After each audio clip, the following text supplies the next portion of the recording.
جو ہے نا نعمت ایمان بھی ملی اور جن کے ذریعے سے نعمت ایمان کی تکمیل بھی ہوئی،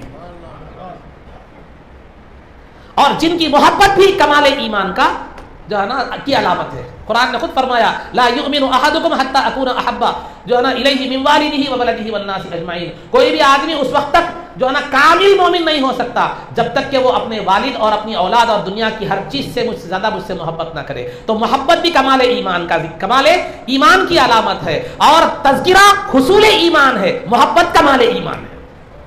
سرکار کا ذکر محمد الرسول اللہ کہنا یہ ایمان کی تکمیل ہے، ایمان کا مکمل ہونے کی علامت ہے، اور دوسرا سرکار کی محبت اسی حاصل شدہ ایمان کے کمال ہونے کی علامت ہے۔ تو الغرض بتانا یہ مقصود ہے کہ سرکار کی ذات اللہ رب العزت کی سب سے بڑی نعمت ہے۔ نعمت کے 4 تقاضے ہیں، یاد رکھیے، نعمت کے 4 تقاضے ہیں۔ سب سے پہلا تقاضا اس کی قدردانی کرنا، اس کی قدردانی کرنا۔ قدردانی کس کو کہتے ہیں؟ قرآن کریم کی آیت ہے وما قدر اللہ حق قدرہ، انہوں نے اللہ تعالیٰ کی جیسے قدر کرنی چاہیے ویسے قدر انہوں نے نہیں کی۔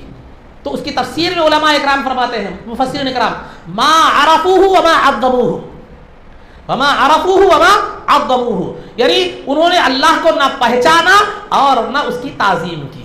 تو نعمت کی قدردانی کی تعریف جو ہے جو بتلائی گئی، عرفان اور تعظیم، عرفان اور تعظیم، یعنی نعمت کی اہمیت کو جاننا کہ وہ نعمت کتنی عظیم تر ہے، کتنی جلیل القدر ہے، کتنی عظیم بڑی نعمت ہے، اس نعمت کی اہمیت کو، اس کے مقام کو، اس کے مرتبے کو جاننا، پھر اس کے بعد اس کا احساس دل میں رکھنا اور پھر اس نعمت کا احترام کرنا، یہ نعمت کی قدردانی ہے، نعمت کی قدردانی ہے۔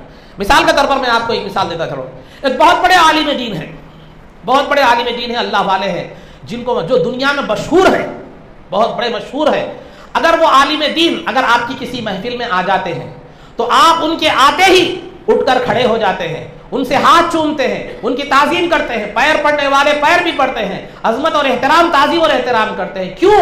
کیونکہ آپ نے ان کو بحیثیت عالم جانا اور بحیثیت عالم دل میں ان کا مرتبہ رکھا اور پھر تعظیم کی، ان کا احترام کیا۔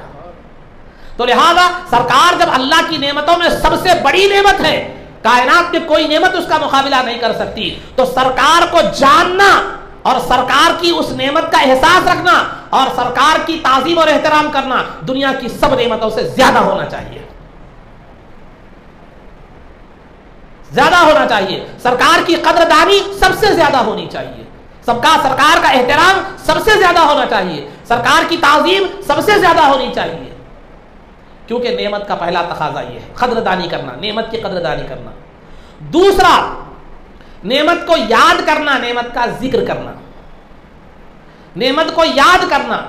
اذکروا نعمتی التی، میری نعمت کو یاد کرو۔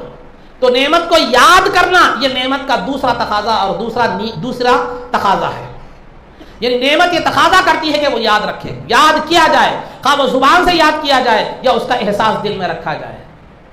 اگر آپ کسی کی مدد کرے تھے، کسی کے برے وقت میں کام آئے تھے، کوئی چیز یہ کرے تھے، ارے کتنا جلدی بھول گیا میاں، تو یاد ہی نہیں رکھا میری نعمت کو، میری احساس کو، میری مدد کو، میں جو تیرے ساتھ کیا اس کو یاد ہی نہیں رکھا، تو بڑا بے وفا نکلا یار۔ بولتے تھے ہمارے پاس بھی، بولتے تھے میاں اتنا تمہارے ساتھ حسن سلوک کرا، بھول گئے۔ ارے تم بیمار ہو گئے تو خون دیا تھا نا جی میلاد ڈونیٹ کیمپ میں، بیمار ہو گئے تو تمہاری مدد کیا تھا، پیسوں کی ضرورت تھی پیسے دیا تھا، برے وقت میں کام آیا تھا، بھول گئے۔ بھول گئے کا مطلب کیا ہے؟ یاد رکھنا چاہیے تھا تمہیں۔ تو نعمت وہ ہے جس کو کیا کیا جائے، دوسرا تقاضا نعمت کا یہ ہے کہ نعمت کو یاد رکھا جائے، اور تیسرا تقاضا یہ ہے کہ نعمت کی شکر گزاری کی جائے۔ نعمت کی شکر گزاری 2 طرح سے ہوتی ہے، یاد رکھیے۔ ایک زبانی طور پر اللہ کا شکر ادا کرنا کہ اللہ نے مجھے یہ نعمت عطا فرمائی ہے۔ دوسری شکر گزاری نعمت کی یہ ہے کہ اللہ نے جو نعمت دی ہے اس کو اس کی مرضی کے مطابق کیا کرے، استعمال کرے۔ اللہ نے علم دیا ہے تو اس کی مرضی کے مطابق استعمال کرے، طاقت دی ہے تو اس کی مرضی کے مطابق استعمال کرے۔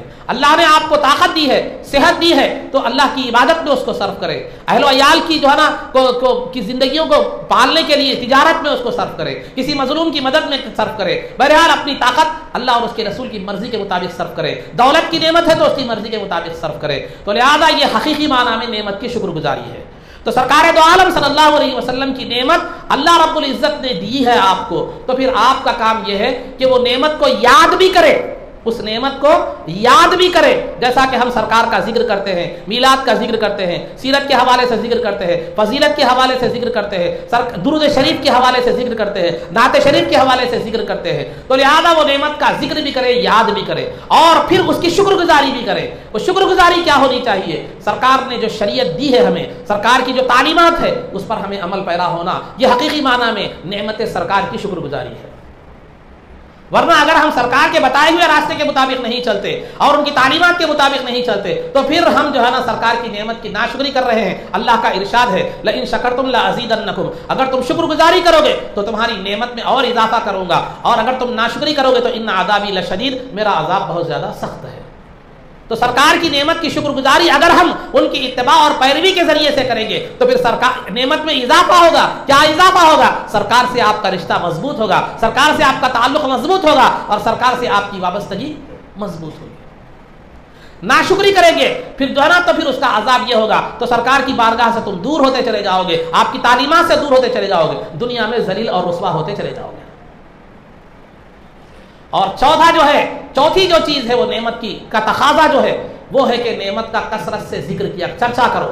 نعمت کا ذکر اور چرچے میں فرق یہ ہے کہ ذکر تنہائی میں کیا جاتا ہے، انفرادی طور پر کیا جاتا ہے، انڈیویجولی کیا جاتا ہے، اور چرچا جو ہے وہ محفل میں کیا جاتا ہے۔ تو سرکار کا ذکر تنہائی میں بھی کرو اور سرکار کا ذکر محفل میں بھی کرو۔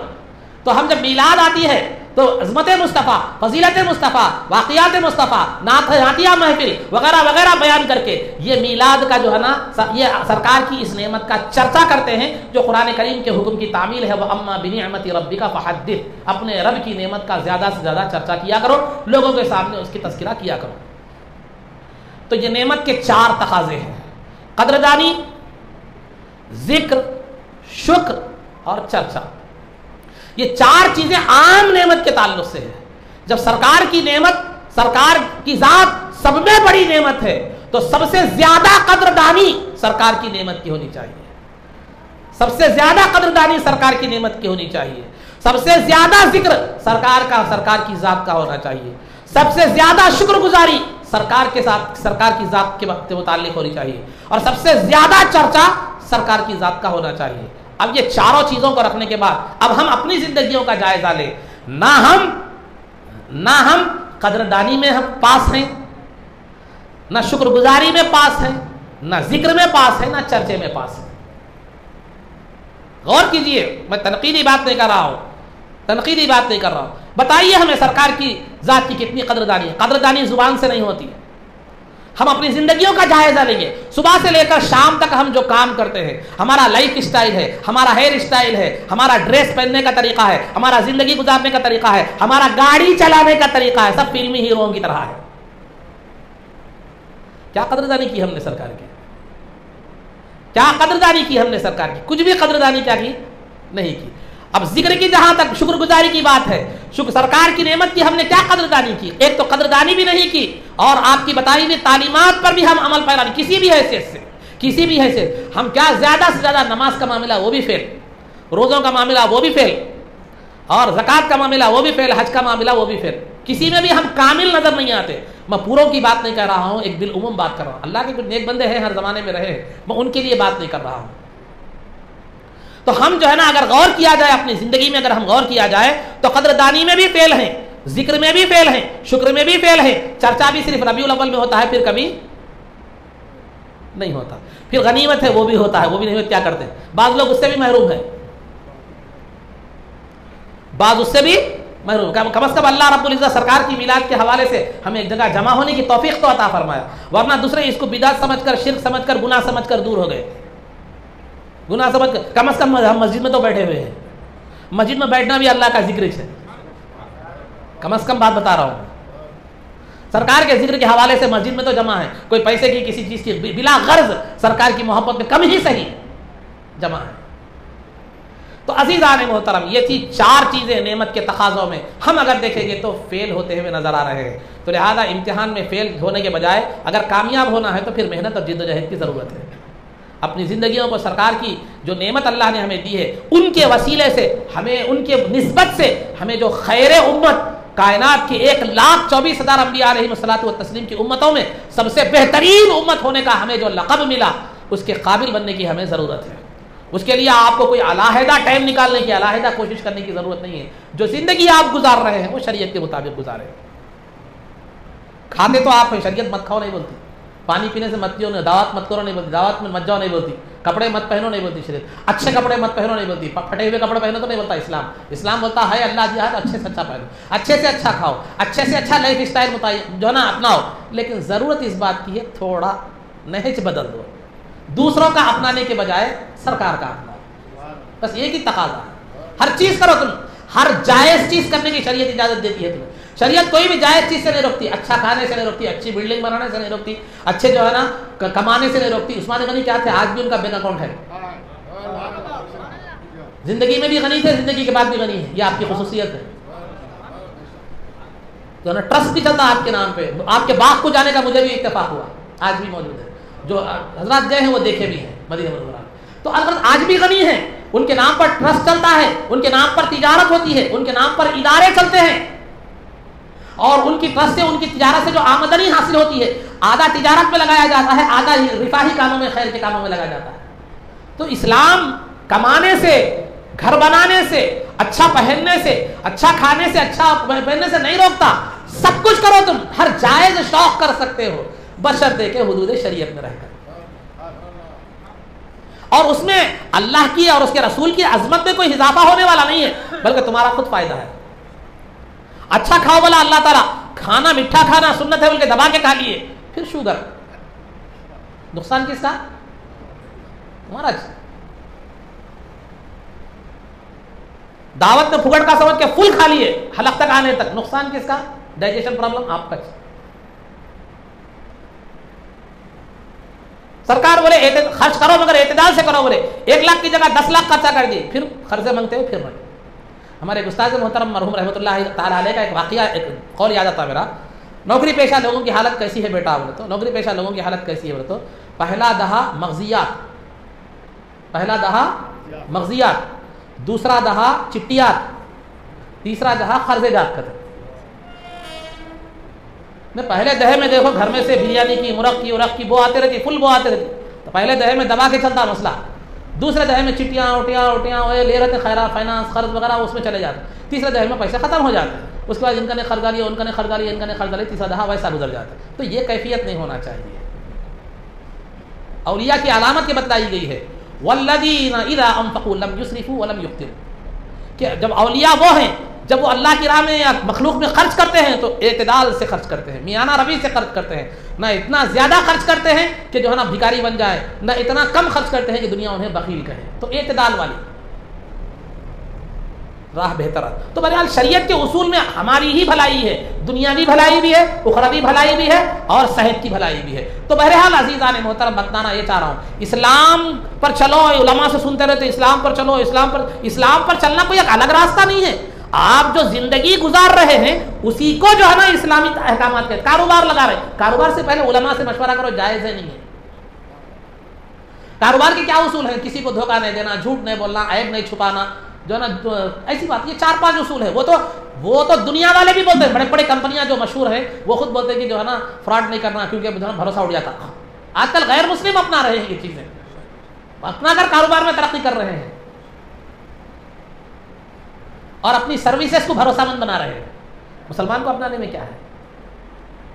تو الغرض یہ میرا مضمون نہیں ہوتا، لیکن ضمنی طور پر میں بات آئی تو جو ہے نا آپ کے سامنے کیا کر رہا ہوں، بات بتا رہا ہوں۔ تو لہذا ہم قدردانی کے معاملے میں بھی پیچھے ہیں، شکر گزاری کے معاملے میں بھی پیچھے ہیں۔ تنہا ذکر میں آپ سے پوچھ رہا ہوں اتنے لوگوں میں کہ اللہ مجھے بھی توفیق عطا فرمائے، میں کوئی بڑا آدمی کی حیثیت سے آپ کے سامنے نہیں آیا، میں بھی آپ کا ایک بھائی ہوں، مجھ میں بھی غلطیاں ہیں، آپ میں بھی غلطیاں ہیں، ایک دوسرے کی اصلاح کے لیے جمع ہوئے ہیں، یہ سمجھے یہ آپ لوگوں کی محبت ہے، کرسی پہ بٹھا دیے، ورنہ میں بھی نیچے بیٹھنے کا آدمی ہوں، سمجھ لیں بات کو۔ وہ اب میں آپ کو ایک مصلح کی حیثیت سے بات نہیں کر رہا ہوں، آپ ایک اپنے آپسی اصلاح کی حیثیت سے بات کر رہا ہوں۔ درود شریف ہم میں سے کتنے لوگ ہیں، کتنے مرتبہ پڑھتے ہیں دن میں؟ زیادہ 100 مرتبہ کون ہے؟ کتنے ہیں لوگ ہیں؟ ہے بھائی، اللہ آپ کو توفیق دے اور برکت دے۔ کتنے لوگ ہیں؟ میں عام بتا رہا ہوں، کیا جو ہے نا 100% لوگوں میں سے میں سمجھتا ہوں روزانہ پڑھنے والے 1% لوگ ہوں گے، یا بہت زیادہ کر لیے 10% لوگ ہوں گے، ہے نا؟ ہے کیا ہے ذکر؟ تو ہاں جمعہ کے ٹائم پڑھ رہے ہیں، گھر میں آیت کریمہ رکھ وقت پڑھ رہے ہیں، یہ میں ربیع الاول میں پڑھ رہا ہوں، یہ چھوڑ کے پڑھ رہا ہوں، کامن روزانہ کی بات بتا رہا ہوں کتنے مرتبہ. تو لہٰذا ہمیں چاہیے کہ کم از کم ایک عادت بنا لیں، 5 مرتبہ ہر نماز کے بعد آپ باوضو رہتے ہیں 1 مرتبہ درود شریف پڑھیے، مگر پابندی سے پڑھیے. 1 مرتبہ پڑھ رہے ہیں تو آپ 100 مرتبہ پڑھیں تو کم مت کیجیے، باقی رکھیے اس کو. جو بھی کر رہے ہیں صاحب 1 بولے بس بول کے وہ شیطان کیا کرتا ہے ایسا بھی لاتا. ہاں ویسا نہیں، وہ نہیں بول رہا. اللہ آپ کو برکت دے اور استقامت عطا فرمائے. لیکن جو نہیں پڑھ رہے ہیں کم از کم 1 مرتبہ ہر نماز کے بعد 5 مرتبہ دن میں ہوگا، مگر پابندی سے ہونا چاہیے. تو لہذا نہ ہم شریعت کے پابند ہیں، نہ سرکار کی سنتوں کے پابند ہیں، نہ کسی معاملے میں ہم یہ نعمت کا جو پرچہ ہے، نعمت کا جو سبجیکٹ ہے اس میں ہم کیا ہے معلوم ہے، معاف کرنا ہم فیل ہے. دوسری چیز سرکار کی ذات اللہ کا فضل ہے اور اس کی رحمت بھی ہے. فضل یعنی مہربانی، رحمت تو آپ کو معلوم ہی ہے. تو فضل کا مطلب کیا ہے؟ اللہ کی ذات، اللہ کا فضل ہے سرکار. قرآن کریم میں سورہ جمعہ میں اللہ رب العزت سرکار کو بھیجنے کا ذکر فرماتا ہے، هو الذی بعث فی الامیین رسولا، کہ وہی پروردگار ہے جس نے عرب کے ان پڑھ لوگوں میں ایک رسول کو بھیجا. پھر آگے سلسلہ کلام جاری رکھتے ہوئے اللہ تعالیٰ فرماتا ذالک فضل اللہ، وہ رسول کی بعثت، وہ رسول کا بھیجنا وہ اللہ تعالیٰ کا فضل ہے. تو سرکار کی ذات کیا ہے؟ یہ اللہ کا فضل ہے. اب سرکار کی رحمت کیا ہے؟ وما ارسلناک الا رحمتا للعالمین، سرکار کی رحمت کیا ہے؟ وہ تمام عالموں کے لیے سرکار کی ذات رحمت ہے. تو فضل اور رحمت کا تقاضا کیا ہے؟ تو فضل اور رحمت کا تقاضا یہ ہے، اللہ کی جب بھی کوئی مہربانی کی صورت آپ کے پر پیش آئے اور اللہ کی کوئی رحمت کی صورت آپ کے ساتھ پیش آئے تو اللہ کہتا ہے فَلْيَفْرَحُوا، بس چاہیے کہ لوگ کیا کریں؟ خوش ہوں. اللہ کی فضل، اللہ کا فضل اور اس کی رحمت جو سرکار کی شکل میں آپ کے پاس آئی ہے، اس کا تقاضا یہ ہے کہ آپ کیا کریں؟ خوش ہوں. یعنی اللہ سرکار نے جو آپ کے پاس آپ کو جو بھیجا ہے، تو آپ کے پاس جو سرکار کی شکل میں اللہ نے آپ کو جو بھیجا ہے سرکار کی ذات کو، تو وہ فضل ہے، رحمت ہے. اور اس کا تقاضا یہ ہے کہ تم ان کے آنے پر کیا کرو؟ خوش ہوا کرو. جب وہ آئے تو خوش ہوا کرو، جب وہ آنے کے بعد وہ 4 چیزیں اپناؤ، قدردانی بھی کرو، شکر گزاری بھی کرو، تنہائی میں بھی ذکر کرو، اجتماع میں بھی کیا کرو؟ ذکر کرو. تو سرکار کی آمد پر خوش ہونا، اللہ کے فضل اور اس کی رحمت پر خوش ہونا، یہ جو ہے نا، یہ خوش ہونے کا مقام کیا ہے، اس کا مرتبہ کیا ہے؟ تو اللہ فرماتا ہے ہوا خیر مما یجمعون، وہ سرکار کے آنے پر، تشریف لانے پر خوش ہونا یہ ان تمام چیزوں سے بہتر ہے وہ دنیا کے حوالے سے جمع کرتے ہیں. مال، دولت، جائیداد، ہر چیز سے زیادہ سرکار کی تشریف آوری پر خوش ہونا یہ ہر چیز سے زیادہ ہے. کیوں زیادہ ہے؟ کیوں زیادہ ہے؟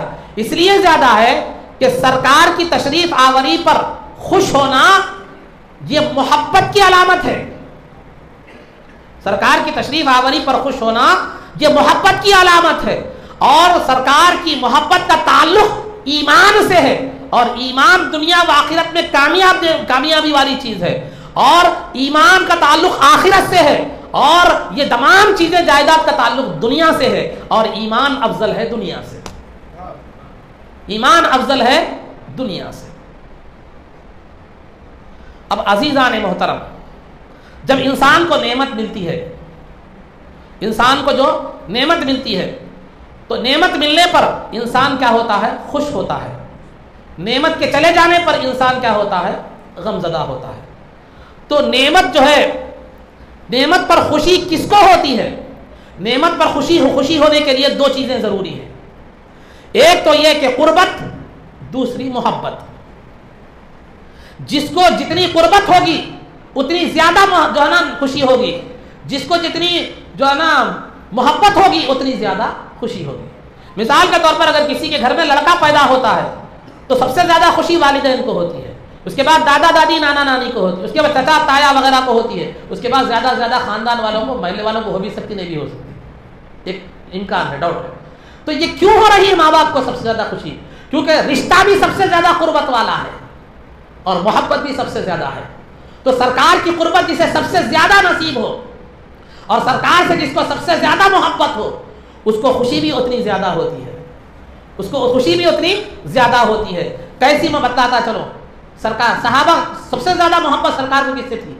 سرکار سے محبت سب سے زیادہ صحابہ کو تھی. سب سے زیادہ قریب سرکار سے صحابہ اور اہل بیت تھے. ٹھیک ہے. تو میں آپ کو بتاتا چلو کہ سرکار دو عالم صلی اللہ علیہ وسلم، صحابہ سرکار دو عالم صلی اللہ علیہ وسلم کو اگر کبھی تھوڑی دیر بھی نہ دیکھتے تو بے چین اور بے قرار ہو جایا کرتے تھے، بے چین اور بے قرار ہو جایا کرتے تھے۔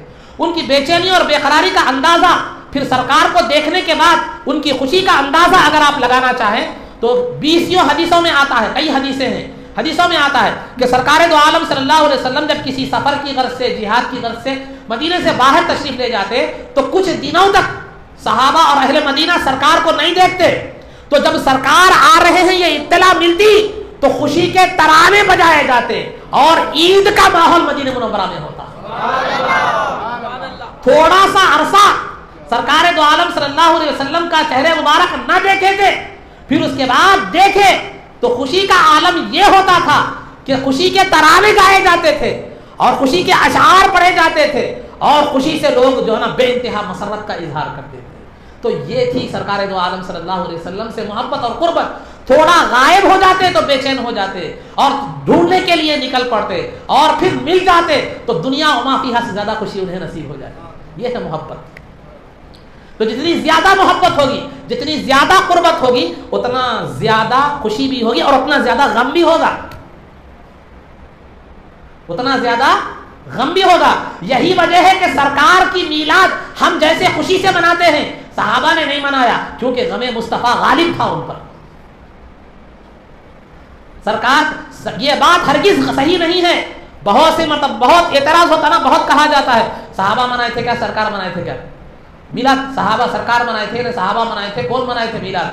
عام طور پر یہ اعتراض ہو رہا ہے بہت زیادہ، ہر زبان زد ہے، سر کچھ بھی کرتے میلاد مناتے، صحابہ منائے تھے کیا، سرکار منائے تھے کیا،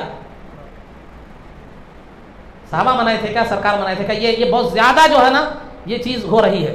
تو میں آپ کو بتلاتا چلوں عزیزان محترم، شریعت میں ایسا کوئی قاعدہ نہیں ہے کہ صحابہ اور سرکار کوئی کام نہیں کرے تو تم بھی نہیں کرنا۔ شریعت میں ایسا کوئی قاعدہ نہیں ہے کہ صحابہ اور سرکار کوئی کام نہیں کرے تو تم بھی نہیں کرنا۔ ہاں منع کرے ہیں تو نہیں کرنا، منع کرے ہیں تو نہیں کرنا۔ اگر یہ قاعدہ دیکھ لیا جائے کہ صحابہ سرکار اگر کوئی کام نہیں کرے تھے تو نہیں کرنا، اگر یہ مان لیا جائے تو پھر آپ کے قرآن کے 30 پارے بھی غلط ہیں، کیونکہ صحابہ کے دور میں 30 پارے ہوئے تھے، بلکہ دلیل کہاں ہے؟ پھر یہ مائک میں تقریر بھی غلط ہے، فون پے کا استعمال بھی غلط ہے، آن لائن ٹرانزیکشن بھی غلط ہے۔ صحابہ نہیں کرے، سرکار نہیں کرے۔ شیروانی پہننا بھی غلط ہے، صدریہ پہننا بھی غلط ہے۔ صحابہ پہنے تھے کیا، سرکار پہنے تھے کیا؟ اب آپ سوچتے چلے جاؤ، صحابہ سرکار کے زمانے میں جو چیزیں نہیں تھی وہ تو شریعت کا ایک قاعدہ ہے، یاد رکھیے۔ قرآن میں اللہ تعالیٰ فرماتا ہے وَقَدْ فَصَّلَ لَكُمْ مَا حَرَّمَ عَلَيْكُمْ، اللہ نے جو چیز حرام کی ہے اس کی تفصیل بیان کر دی ہے، جس سے بچنا ہے اس کی تفصیل بیان کی گئی ہے، اب اس کے علاوہ جو بھی ہے وہ جائز ہے۔ شریعت کی مخالفت نہ ہو تو بس کافی ہے، شریعت کی مخالفت نہ ہو تو بس کافی ہے۔ اب آپ بتائیے میلاد میں کیا کرتے ہیں؟ سرکار کا ذکر کرتے ہیں، خوشی کا اظہار کرتے ہیں، صدقہ کرتے ہیں، خیرات کرتے ہیں، کھانا کھلاتے ہیں، ٹھیک ہے، اور سرکار کی محبت میں جلوس نکالتے ہیں۔ یہ کون سی چیز غلط ہے؟ جلوس تو صحابہ نے بھی نکالا تھا، کھانا کھلانا تو بڑی فضیلت ہے، سرکار کا ذکر کرنا، درود شریف کی محفلیں کرنا، یہ خود قرآن و حدیث میں ذکر ہے۔ تو میلاد میں کون سی ناجائز چیز ہوتی ہے؟ جو ناجائز ہے وہ ناجائز ہے۔ ڈی جے بنانا، ڈی جے پر ناچنا، یہ ناجائز ہے، ہم بھی ناجائز ہے، کوئی بھی جائز نہیں کہتا اس کو۔ یہ نمازیں چھوڑنا یہ کوئی جائز چیز نہیں ہے، یہ کوئی اس کا کوئی بھی حکم نہیں دیتا کہ نماز چھوڑ کے کیا کرو معلوم ہے میلاد کے جلوس میں، کوئی بھی نہیں بولتا، یہ ہمارا اپنا معاملہ ہے، اپنا عمل ہے۔ تو میں بتانا یہ چاہ رہا ہوں عزیزان محترم، صحابہ سرکار اور صحابہ کرے کیا؟ پہلے یہ قاعدہ ہی جو ہے نا خود ساختہ ہے، ہوم میڈ ہے، خود کا بنایا ہوا ہے۔ صحابہ اور سرکار کرے تو کرنا، نہیں کرے تو نہیں کرنا۔ ویسا والا دین میں بہت سی چیزیں کیا ہو جاتی ہیں، نکل جاتی ہیں۔ پہلے تو یہ قاعدہ غلط ہے۔ دوسرا، یہ مت سوچئے کہ صحابہ سرکار میلاد نہیں کرے بول کے۔ سرکار جو مسلم شریف کی جو روایت ہے کہ ہر پیر کو سرکار روزہ رکھا کرتے تھے، پوچھا گیا آپ کیوں روزہ رکھتے ہیں؟ تو سرکار نے فرمایا اسی دن میں پیدا ہوا ہوں، اسی دن مجھ پر قرآن نازل ہوا ہے۔ تو پھر سرکار میلاد کی خوشی میں روزہ رکھتے تھے، سرکار میلاد کی خوشی میں روزہ رکھتے تھے۔ میلاد کی خوشی میں روزہ رکھنا ثابت ہوا نہیں ہوا؟ پھر میلاد کے حوالے سے سرکار کی ولادت کے وقت جو معجزات ظاہر ہوئے دنیا میں، وہ سب روایتیں کون بیان کرے؟ سرکار بیان کرے، صحابہ بیان کرے، صحابہ کو تابعین بیان کرے، تابعین کو تبع تابعین، ہم تک جو پہنچی وہ کون پہنچی؟ ہر زمانے میں سرکار کی میلاد کا ذکر ہوا، پھر ابھی کون سی میلاد ہونا آپ کو؟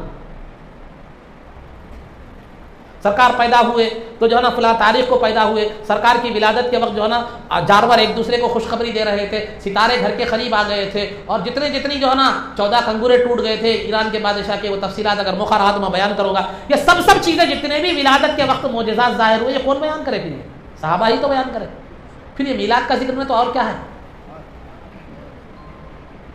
اب ہمارے جیسا جلوس بھی نکالے، جلوس اگر سرکار کی ولادت کے بعد صحابہ تھے ہی نہیں تو جلوس کا سوال کیسے پیدا ہوتا؟ ہاں سرکار ہجرت کر کے مدینے کو آئے تو صحابہ نے جو ہے نا جلوس بھی نکالا اور کرتب بھی دکھائے تلوار کے اور ہتھیار کے۔ تو صحابہ نے میلاد نہیں منایا، یہ بالکل سب سے بڑا الزام ہے صحابہ پر۔ ہاں ہم جیسے خوشی کا کھانا کھلانا وغیرہ وغیرہ جو ہے یہ جو ہے نا یہ نہیں کرے، تو ہر زمانے کا روایت الگ ہوتا ہے، ٹریڈیشن الگ ہوتا ہے۔ میں آپ سے پوچھتا ہوں، سرکار کے زمانے میں جیسی شادیاں ہوتی تھی آج ہمارے پاس ہے ویسی شادیاں؟ سرکار کے زمانے میں جو لائف اسٹائل ہوتا تھا آج وہ لائف اسٹائل ہے ہمارے پاس؟ سرکار کے زمانے میں جو خوشیاں ہوتی، جو طریقہ کار ہوتا تھا وہ آج ہے ہمارے پاس؟ نہیں ہے۔ زمانہ بدلنے سے حالات بدل جاتے ہیں، کیفیات بدل جاتے ہیں۔ زمانہ بدلنے سے حالات اور کیفیات مسائل بدل جاتے ہیں، تہذیبیں بدل جاتی ہیں، روایات بدل جاتی ہیں، مگر اصل چیز جو دیکھے جانے کی ہے کہ جائز ہے یا ناجائز ہے، وہ تو جائز ہے۔ سرکار نے خود میلاد کا ذکر کیا اور سرکار نے خود میلاد پر روزہ رکھا۔ اب جہاں تک خوشی منانے کا سوال ہے، جہاں تک خوشی منانے کا سوال ہے، وہ صحابہ اکرام نے خوشی اس لیے، سرکار نے اور صحابہ اکرام نے خوشی اس لیے کیوں نہیں منائی؟ اب ایک سوال یہ پیدا ہوتا ہے۔ تو پہلی تو بات میں آپ کے سامنے عرض کرتا ہوں چلو کہ میلاد کا ذکر کرنا، میلاد پر روزہ رکھنا یہ خود صحابہ کی جو ہے نا سنت بھی ہے اور سرکار کی بھی جو ہے نا سنت ہے۔ دوسرا، اب آپ کو میں تھوڑا ایک تجزیہ کر کے بتاتا ہوں۔ تجزیہ، صحابہ اور سرکار نے ہماری طرح خوشیاں منا کے دیگے وغیرہ کیوں نہیں پکائی، یہ سب خوشیاں ایسے کیوں نہیں کی؟ دیکھیے صحابہ کا جو دور ہے وہ ایک سرکار کی زندگی کا دور ہے، سرکار کی زندگی کے بعد کا دور ہے۔ صحابہ کا دور دو حصوں میں تقسیم ہے، ایک سرکار کی زندگی میں، ایک سرکار کی زندگی کے بعد۔ پہلے ہم یہ دیکھیں صحابہ کا سلسلہ شروع کب سے ہوا۔ 40 سال میں سرکار نے نبوت کا اعلان فرمایا، اس سے پہلے صحابیت کا تصور ہی تھا کیا؟ تصور؟ سرکار اعلان اسلام کی اپنی نبوت کا اعلان فرمائے اور دعوت دی ہے کہ اللہ کو ایک مانو، مجھے اپنا رسول مانو، تب سے جو مانے صحابی ہوئے۔ تو صحابیت کا آغاز ہی سرکار کی عمر 40 سال کی جب سے ہوا۔ 40 سال کے بعد تقریباً 3 سال تک کفار کا غلبہ مکے میں رہا۔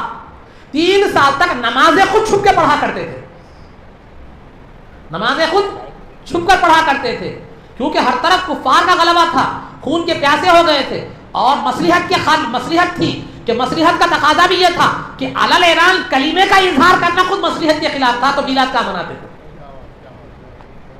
سمجھ رہے بات کو؟ علل اعلان کلمہ پیش کرنا خود جو ہے نا مصلحت کے خلاف تھا، تو میلاد کیسے مناتے تھے؟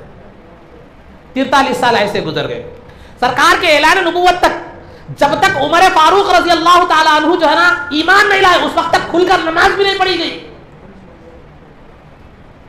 چھپ چھپ کر نماز پڑھا کرتے تھے۔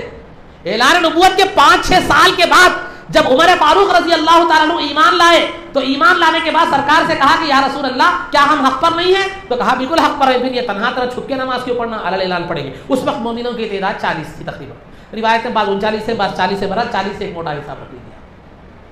تو سرکار کی عمر کے تقریباً 45-46 برس تک نماز بھی چھپ کر پڑھی گئی، تبھی میلاد النبی کا سوال کیسے پیدا ہوتا ہے؟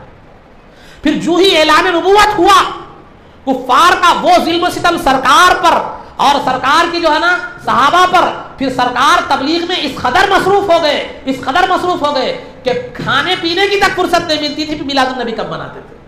بازار، کبھی وہ قبیلے میں گئے ایمان پیش کی، کبھی یہ قبیلے میں گئے ایمان پیش کی، کبھی یہ قبیلے میں گئے ایمان پیش کیے، کبھی جو ہے نا بازاروں میں گئے ایمان پیش کی، کبھی یہ بازار میں گئے ایمان۔ ہر وہ کوئی ایسا موقع نہیں جاتا تھا جس میں دین اسلام کو سرکار پیش نہ کیا ہو۔ تو مکے کی ساری زندگی، تقریباً 13 سالہ زندگی، اعلان نبوت کے بعد 13 سالہ زندگی کفار کی دشمنیوں کو برداشت کرنا، صحابہ کے ظلم و ستم جو ہو رہا تھا اس کو برداشت کرنا، اور پھر جو ہے نا تبلیغ و اشاعت کے کام میں کبھی مکے میں، کبھی طائف میں، کبھی خلیج کے قبیلوں میں جانا، یہی تگ و دو رہی، یہی جو ہے نا بالکل جد و جہد اور کوشش رہی کہ اسلام پھیل جائے، اسلام کی اشاعت ہو، لوگ اسلام قبول کریں. یہ تمام چیزیں پوری مکی زندگی تو پوری مصیبتوں سے، ظلم سے، جد و جہد سے بھری ہوئی تھی. وہاں خوشی کا کیا سوال پیدا ہو سکتا؟ مکے کی زندگی ایسا گزر گئے. اس کے بعد مدینے میں گئے، وہاں بھی چین سے رہنے نہیں دیا گیا. پھر اسی سلسلے میں جنگ بدر ہوئی. جنگ بدر کے دوسرے سال جنگ احد ہوئی. پھر 1-2-3 سال میں جنگ احزاب ہوئی. پھر 2-3 سال میں فتح مکہ تو ہوا، لیکن فتح مکہ کے ساتھ ہی دشمنوں نے کچڑائی کی، تو جو ہے نا اس کے بعد جنگ حنین ہوئی. پھر اس کے بعد جنگ تبوک ہوئی. اس طرح سرکار کی پوری زندگی جہاد میں، جد و جہد میں، اور کفار و مشرکین سے لڑتے. جنگ موتا ہوئی 8 میں، جنگ حنین ہوئی، جنگ موتا ہوئی جس میں 3 جلیل القدر صحابہ کے محبوب صحابہ بھی شہید ہو گئے. ایسا پوری زندگی تقریباً 10 ہجری تک سرکار دو عالم صلی اللہ علیہ وسلم کی اسلام کی اشاعت میں، اس کے لیے جد و جہد میں، اس کے لیے مصیبتیں برداشت کرنے میں، اس کے لیے جہاد کرنے میں گزر گئی. اب ایسا کہاں موقع تھا کہ جشن میلاد النبی منایا جاتا؟ سرکار کی زندگی ختم ہو گئی. ابھی سرکار کی عمر مبارک کا آخری لمحہ چل رہے ہیں، 2 بدبختوں نے اعلان نبوت کر دیا. سرکار ابھی باحیات ہیں. اسود عنسی، مسیلمۃ الکذاب. سرکار نے لشکر بھیجا دعوی نبوت کرنے والے کی طرف. لشکر ابھی مدینے سے آگے کچھ دور پر پہنچا تھا کہ سرکار کا وصال ہو گیا.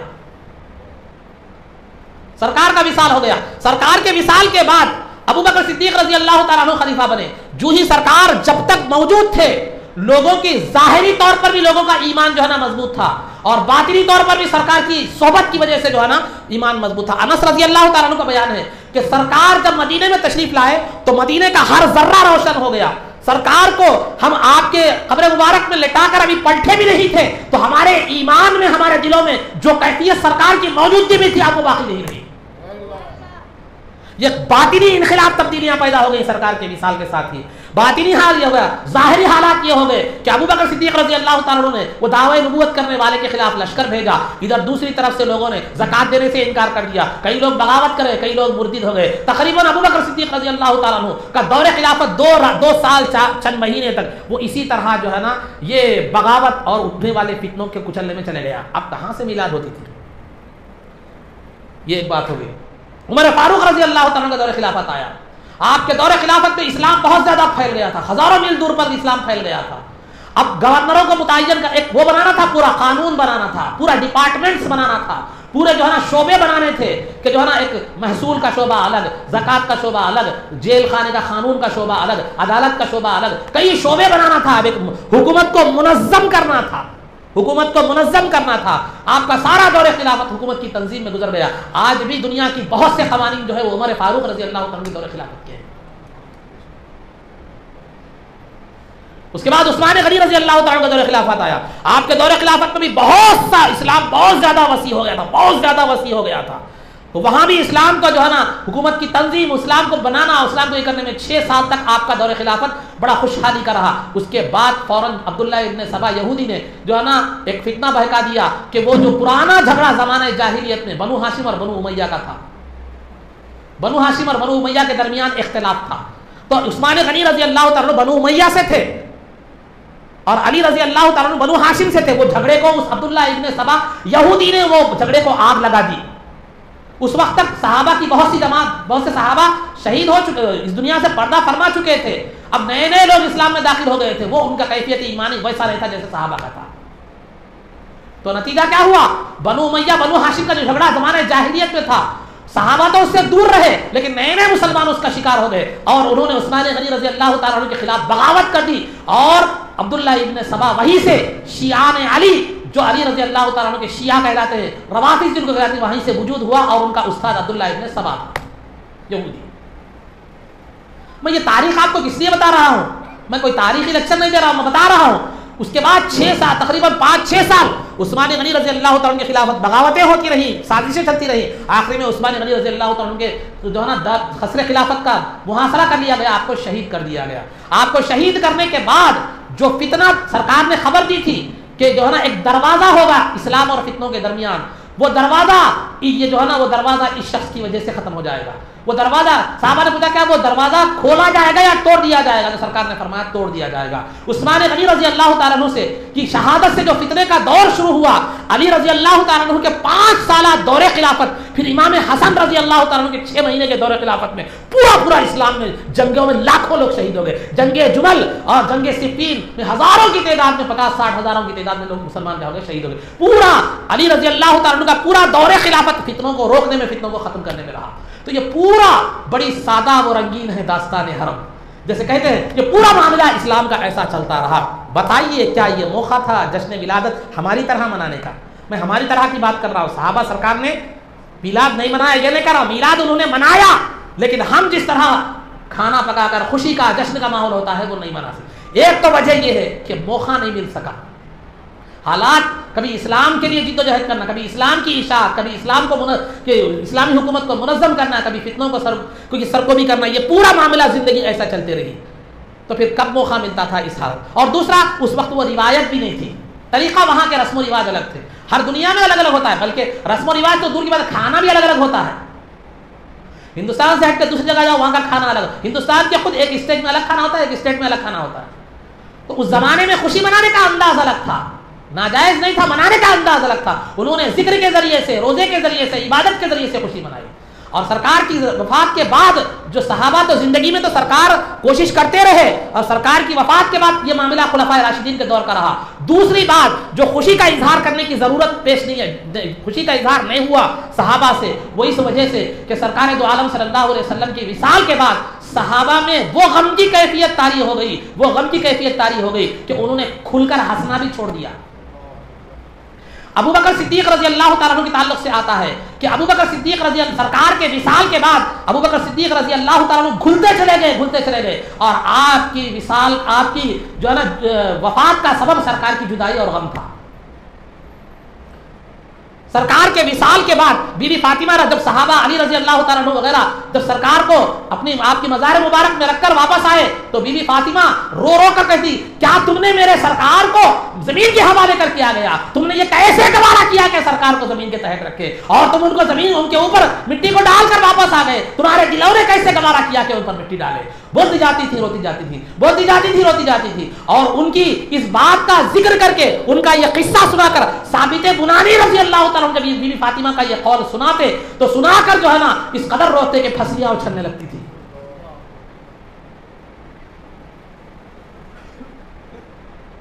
عبداللہ بن زید رضی اللہ تعالیٰ عنہ کھیت میں کام کر رہے تھے. سرکار دو عالم صلی اللہ علیہ وسلم کی وصال کی خبر ملی تو فوراً دعا کیے کہ اے اللہ سرکار کے بعد اب یہ آنکھیں دیکھنا کسی کو پسند نہیں ہے، لہذا میری آنکھوں کو نابینا کر دے. اور نابینا ہو گئے وہ. تو سرکار کے بعد کبھی بی بی فاطمہ رضی اللہ تعالیٰ عنہ کو ہنستا نہیں دیکھا گیا، صحابہ کو کبھی خوشی سے کھل کر ہنستا ہوا نہیں دیکھا گیا. انس رضی اللہ تعالیٰ عنہ فرماتے ہیں کہ سرکار کے وصال کے بعد ہر رات سرکار مجھے میری خواب میں تشریف لاتے ہیں، کہتے تھے روتے جاتے تھے، کہتے تھے روتے جاتے تھے. جب سرکار کا وصال ہوا تو حضرت بلال رضی اللہ تعالیٰ عنہ جو ہے جانے لگے مدینے کو چھوڑ کر.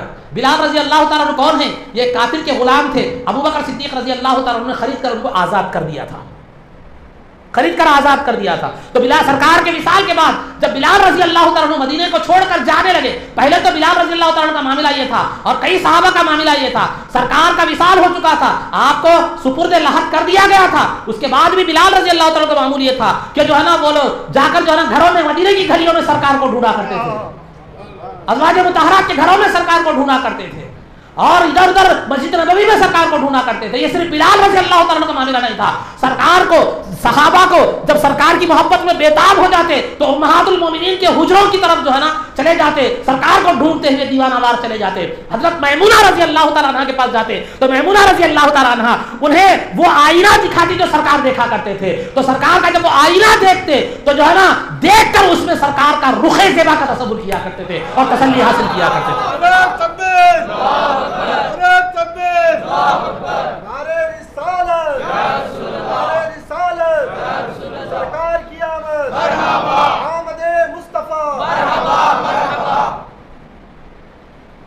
ارے یہ انسانوں کا معاملہ تھا. آپ کی اونٹنی سرکار کے وصال کے بعد کھانا کھانا ترک کر دی اور کنویں میں چھلانگ لگا کر مر گئی. بلال رضی اللہ تعالیٰ عنہ کا واقعہ، جا رہے ہیں مدینہ چھوڑ کر، تو ابو بکر صدیق رضی اللہ تعالیٰ نے پوچھا کہ اے بلال کیوں جا رہے ہو؟ تو کہا سرکار کے جب تک تھے یہ مدینے کی گلیاں میرے لیے مدینے کی گلیاں تھی، سرکار کے وصال کے بعد اب یہ جس در و دیوار کو بھی دیکھتا ہوں سرکار کی یاد آ جاتی ہے، اب میں اس غم کو برداشت نہیں کر سکتا۔ ملک شام کو جانے لگے، ابو بکر صدیق رضی اللہ تعالیٰ عنہ زیادہ اصرار کرنے لگے تو جو ہے نا حضرت بلال رضی اللہ تعالیٰ عنہ نے کہا کہ جو ہے نا اے ابو بکر اگر تم نے مجھے اپنے لیے خرید کر آزاد کیا تھا تو تمہارے لیے رکنے کے لیے تیار ہوں، اگر تم نے اللہ کے لیے مجھے خرید کر آزاد کیا تھا تو مجھے جانے دو۔ ملک شام چلے گئے، تقریباً 6 مہینے سال کا عرصہ ہو گیا، خواب میں سرکار تشریف لا رہے بلال رضی اللہ عنہ۔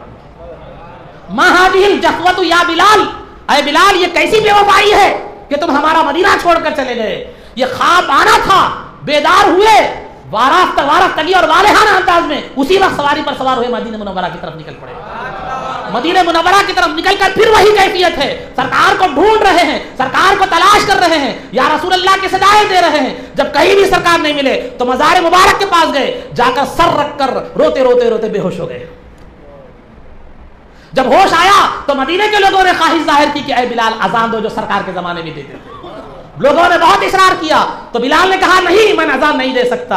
کیوں نہیں دے سکتا؟ میں جب بھی اشہد ان محمد رسول اللہ کہتا اذان میں تو سرکار کے رخ زیبا کو دیکھا کرتا تھا، آج وہ چہرہ میرے سامنے نہیں ہے، مجھ میں اتنی ہمت نہیں ہے کہ وہ اذان دے سکوں، میرے الفاظ زبان سے نہیں نکل سکتے۔ لوگوں نے بہت اصرار کیا لیکن اذان نہیں دی آپ نے، لیکن لوگوں نے ایک طریقہ نکالا کہ حسنین کریمین کے واسطے سے کیا کیا جائے، سفارش پیش کی جائے۔ تو لہذا انہوں نے امام حسین رضی اللہ تعالیٰ عنہ کو سے کہا کہ آپ ابو جو ہے نا بلال رضی اللہ تعالیٰ عنہ سے کہیں، تو امام حسین رضی اللہ تعالیٰ عنہ نے آ کر سفارش کی کہ اے بلال جو ہے نا اذان دیجیے جو سرکار کے زمانے میں دیا کرتے تھے۔ جب بلال رضی اللہ تعالیٰ عنہ اذان دینے کے لیے کھڑے ہو گئے، اللہ اکبر کہا، اشہد ان لا الہ الا اللہ کہا، اشہد ان محمد رسول اللہ کہا، تو عورتیں مدینے کی پردہ نشین عورتیں یہ کہتے ہوئے گھروں سے باہر آ گئی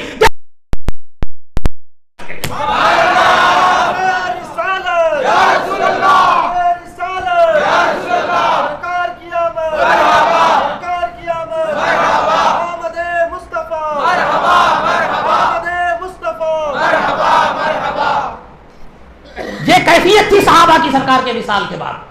کیا اس میں یہ توقع کی جا سکتی ہے کہ وہ خوشی منائیں؟ زندگی میں تو اس لیے خوشی نہیں منائے صحابہ کہ ہر لمحہ دیدار کرتے تھے، وہ دیدار کی خوشی ولادت کی خوشی سے زیادہ تھی۔ ایک صحابی رسول کا بیان ہے، حدیث شریف ہے کہ کہا یا رسول اللہ میں جب تک آپ کے پاس رہتا ہوں آپ کے چہرے کا دیدار کرتا ہوں مجھے جو ہے نا تسلی ملتی ہے، راحت ملتی ہے، سکون ملتا ہے، لیکن جب میں تھوڑی دیر کے لیے اپنے اہل و عیال کے پاس جاتا ہوں تو آپ کا چہرہ سامنے نہیں ہوتا، بے تاب ہو جاتا ہوں۔ مجھے ہمیشہ یہ فکر رہتی ہے آخرت میں آپ جنت میں بلند مقامات پر رہیں گے، میں تو غلام ہوں، میں اس مقام پر نہیں رہ سکتا، وہاں میری کیفیت کیا ہوگی مجھے فکر ہوتی ہے، وہاں جب آپ کا دیدار نہ کر سکوں تو میرا کیا حال ہوگا، مجھے اس بات کی فکر ہوتی ہے۔ تو سرکار نے فرمایا المرء مع من احب، آدمی اسی کے ساتھ جنت میں ہوگا جس سے وہ محبت رکھتا ہے۔ تو عزیزان محترم یہ تھا سرکار دو عالم صلی اللہ علیہ وسلم کے صحابہ کا نہ منانے کی، ہماری طرح خوشی کا نہ منانے کی۔ اس کے بعد صحابہ کے بعد تابعین کا دور آیا، تابعین نے صحابہ سے سرکار کے حالات، سرکار کی کیفیات، آپ کی وفات کے واقعات سنے تھے تو ان کے دلوں پر بھی اس قدر گہرا اثر ہوا تھا کہ وہاں جو ہے نا غم غالب تھا خوشی پر۔ اس کے بعد جو سرکار کے زمانے سے زمانہ دور ہوتا چلا گیا، چونکہ وفات کے بعد ہی کیفیت تبدیل ہو گئی تھی لوگوں کی دلوں کی، اب زمانہ تو کئی سال گزر گئے تو اب اہل اولیاء اللہ نے، علماء نے اور صالحین نے دیکھا کہ اگر غم کا تو اثر نہیں رہا، اگر یہ بھی خوشی کا اثر بھی ختم کر دیا جائے تو لوگ سرکار کی تاریخ ولادت سے بھی بے خبر رہیں گے، تاریخ ولادت سے بھی بے خبر رہیں گے۔ تو لہذا چونکہ شریعت میں غم جو ہے نا غم کے لیے وقت مدت محدود ہے، 3 دن غم منانا ہے وفات کا، عورت کے لیے بیوی کے لیے 4 مہینے 10 دن ہے، لیکن خوشی کے لیے کوئی مدت نہیں ہے۔ اس اصول کو پیش نظر رکھتے ہوئے اولیاء اللہ نے، میرے جیسے آپ کے جیسے لوگوں نے، اولیاء اللہ نے اس کو رواج دیا، اور یہ اولیاء اللہ کئی محدثین، امام نووی، ابن جوزی، جلال الدین سیوطی، امام سخاوی، عبدالحق محدث دہلوی، عبد الرحیم محدث دہلوی، ولی اللہ محدث رحمۃ اللہ تعالی علیہ، بڑے بڑے محدثین اولیاء اللہ جن کے راستے کو قرآن کریم نے صراط مستقیم کہا ہے، ان لوگوں نے میلاد بنایا، پھر اور کیا میلاد کی دلیل مانتے ہیں؟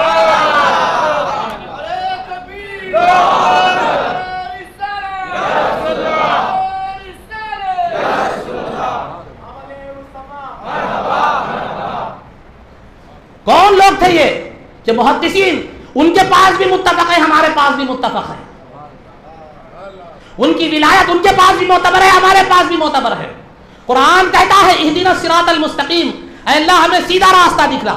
وہ سیدھا راستہ کس کا راستہ؟ صراط الذین انعمت علیہم، ان لوگوں کا راستہ دکھا جن پر تیرا انعام ہوا ہے۔ صراط مستقیم کس کا راستہ ہے؟ اللہ کے انعام یافتہ بندوں کا راستہ ہے، اللہ کے انعام یافتہ بندوں کا راستہ صراط مستقیم ہے۔ اور صراط انعام یافتہ بندے کون ہیں؟ قرآن کہتا ہے فَأُولَٰئِکَ مَعَ الَّذِينَ أَنْعَمَ اللَّهُ عَلَيْهِمْ مِنَ النَّبِيِّينَ وَالصِّدِّيقِينَ وَالشُّهَدَاءِ وَالصَّالِحِينَ، کہ انعام یافتہ بندے اللہ کے کون ہیں؟ انبیاء ہیں، صدیقین ہیں، شہداء اور صالحین ہیں۔ تو لہذا یہ چاروں گروہوں میں سے ہر ایک کا راستہ صراط مستقیم ہے، اور چاروں نے میلاد منائی۔ انبیاء، صدیقین اور شہداء نے ذکر کے ذریعے سے میلاد منائی،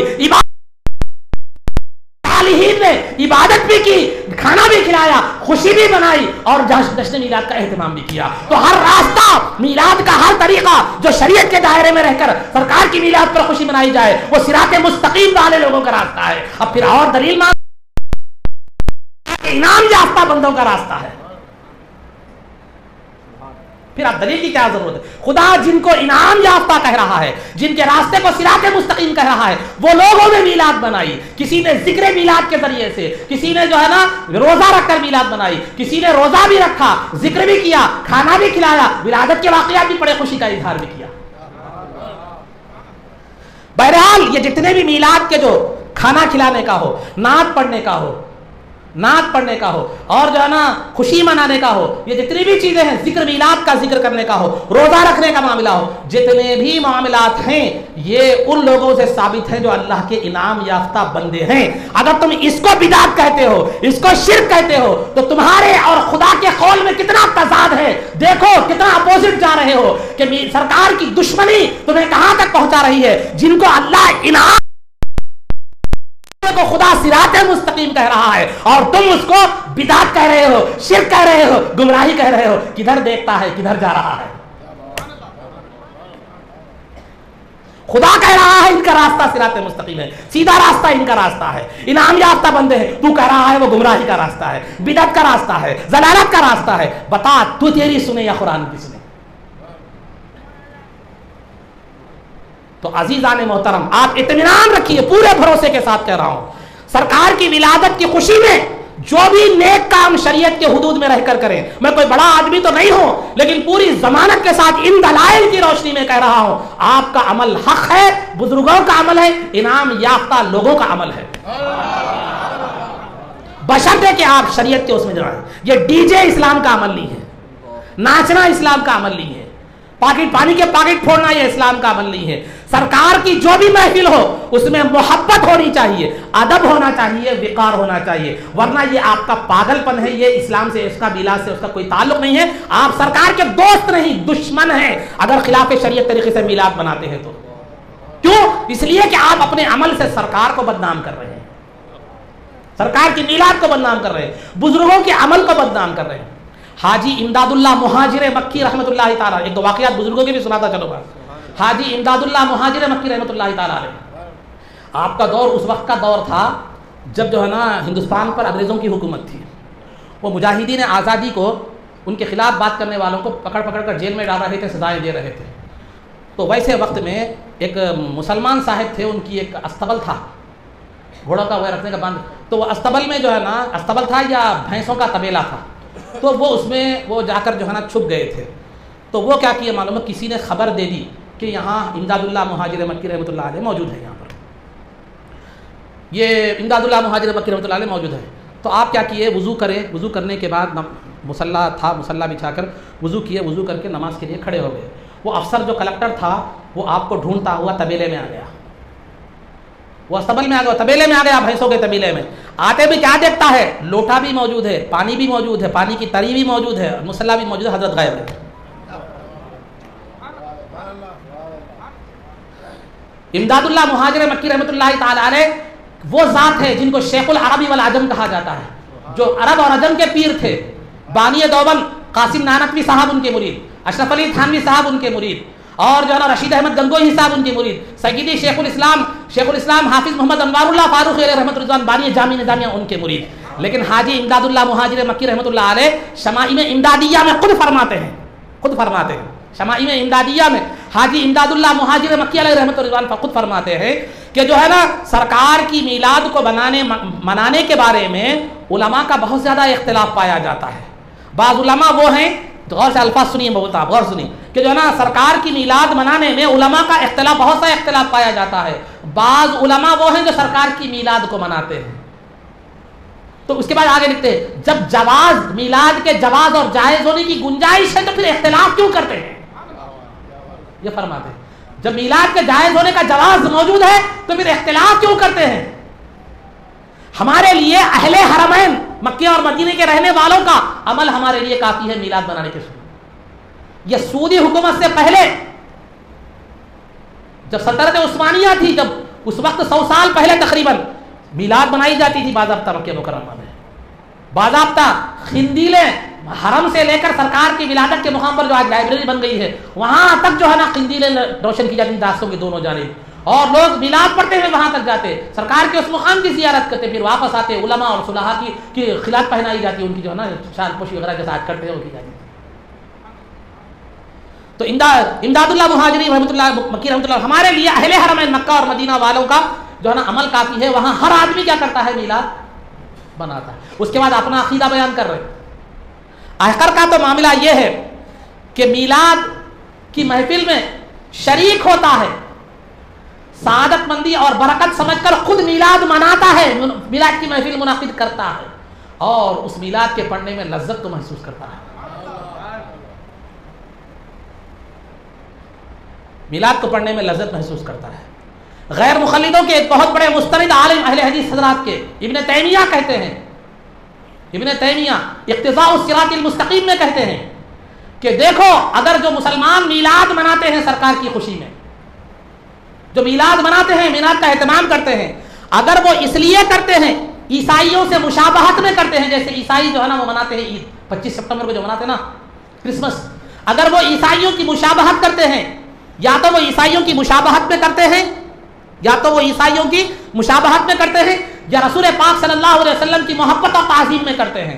اور میں کہتا ہوں کہ وہ سرکار کی محبت اور تعظیم میں ہی کرتے ہیں، ان کو اس کا بھی اجر و ثواب ملے گا، اجر عظیم ملے گا.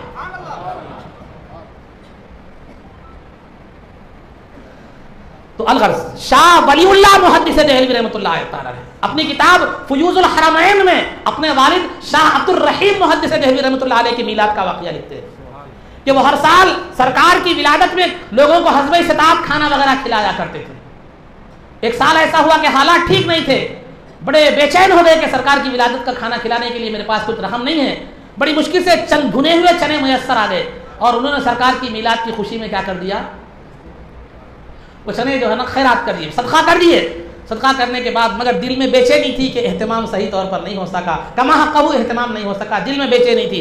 اسی انداز میں سو گئے. سرکار نے اس تڑپ کو محسوس کر لیا، خواب میں تشریف لاتے ہیں اور سامنے چنے رکھے ہوئے ہیں اور مسکرا رہے ہیں.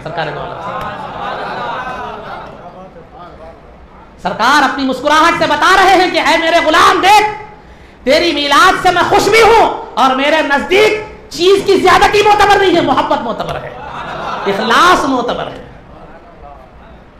تو عزیزان محترم میلاد آنے کے بعد بے تکے سوالات پیدا ہوتے. آپ یاد رکھنے کی ایک ہی بات ہے، یاد رکھیے، صراط مستقیم اللہ کے انعام یافتہ بندہ جن کے راستے کو قرآن نے صراط مستقیم کہا ہے وہ 4 ہیں: انبیاء، صدیقین، شہداء، صالحین. انبیاء، صدیقین اور شہداء نے روزہ رکھ کر سرکار کی ولادت کے واقعات کا ذکر کر کے میلاد منایا، اور صالحین نے روزہ بھی رکھا، میلاد کے واقعات کا ذکر بھی کیا، محفلیں بھی منعقد کی، خوشی کا اہتمام بھی کیا اور کھانا بھی کھلایا. یہ تمام راستہ، یہ تمام چیزیں صراط مستقیم ہیں جو اللہ کے انعام یافتہ بندوں کا طریقہ ہے. اس میں غلطی کا کوئی 1000 جوابات کا ایک جواب ہے. صراط مستقیم کس کو کہتے ہیں؟ وہ صراط مستقیم کہ ان ربی اعلی صراط مستقیم، کہ میرا پروردگار سیدھے راستے پر ہے. صراط مستقیم پر چل کر منزل کی شکل میں جو چیز تمہیں ملے گی وہ چیز اللہ رب العزت کی ذات ہوگی، اس کی بارگاہ ہوگی. تو پھر اب آپ کو کوئی اس راستے پر چلنے کا خود خدا حکم دے رہا ہے، اے اللہ مجھے سیدھا راستہ چلا. ہر نماز میں پڑھتے ہیں آپ انعام یافتہ بندوں کا راستہ چلا تو انعام یافتہ بندوں کا راستہ میلاد منانا ہے، میلاد پر نیک اعمال کرنا ہے، کھانا کھلانا ہے، سرکار کی ولادت کے واقعات کا ذکر کرنا ہے، سرکار کی ولادت پر خوشی منانا ہے۔ یہ صراط مستقیم والوں کا طریقہ ہے۔ اب اس سے ہٹنا یہ صراط مستقیم سے ہٹنے والوں کا طریقہ ہے۔ یہ میلاد کا جھگڑا اب آپ کیا ہوتا ہے، آج ایک بات بولوں میں آپ کو، ایک بات، اگر آپ 11:15 ہو رہے ہیں آپ لوگوں کو،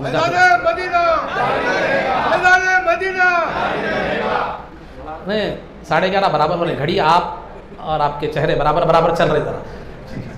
تو بہرحال خلاصہ گفتگو یہ ہے، عزیزان محترم، میلاد کے نمازیں چھوڑ دیتے ہیں۔ ٹھیک ہے، نماز میلاد میں چھوڑتا ہوں، پڑھنے والا کب بھی پڑھتا، چھوڑنے والا کب بھی چھوڑتا، پتہ نہیں ہوتا ہے، نہیں پڑھنے والا کبھی نہیں پڑھتا۔ شب قدر اگر کسی کو عادت ہے، ڈرنکنگ ماسٹر ہے اگر کوئی، اس کو شب قدر شب برات کچھ بھی نہیں رہتی، شربت کلو شام ہوتے ہلو کیونکہ شام ہوتے طلب شروع ہو جاتی گرے پھٹل کی، سمجھے؟ تو وہ اس کے لیے شب قدر شب برات کوئی معنی، شب قدر چھپائے جانے کی ایک حکمت علماء نے یہ بھی بتائی ہے۔ شب قدر کیوں چھپائی گئی؟ اس لیے کہ بعض لوگوں کا مزاج گناہ کا مزاج ہوتا ہے، وہ ان کے پاس شب کا دن کا کوئی اعتبار نہیں ہوتا، ہمیشہ گناہ کرتے رہتے ہیں۔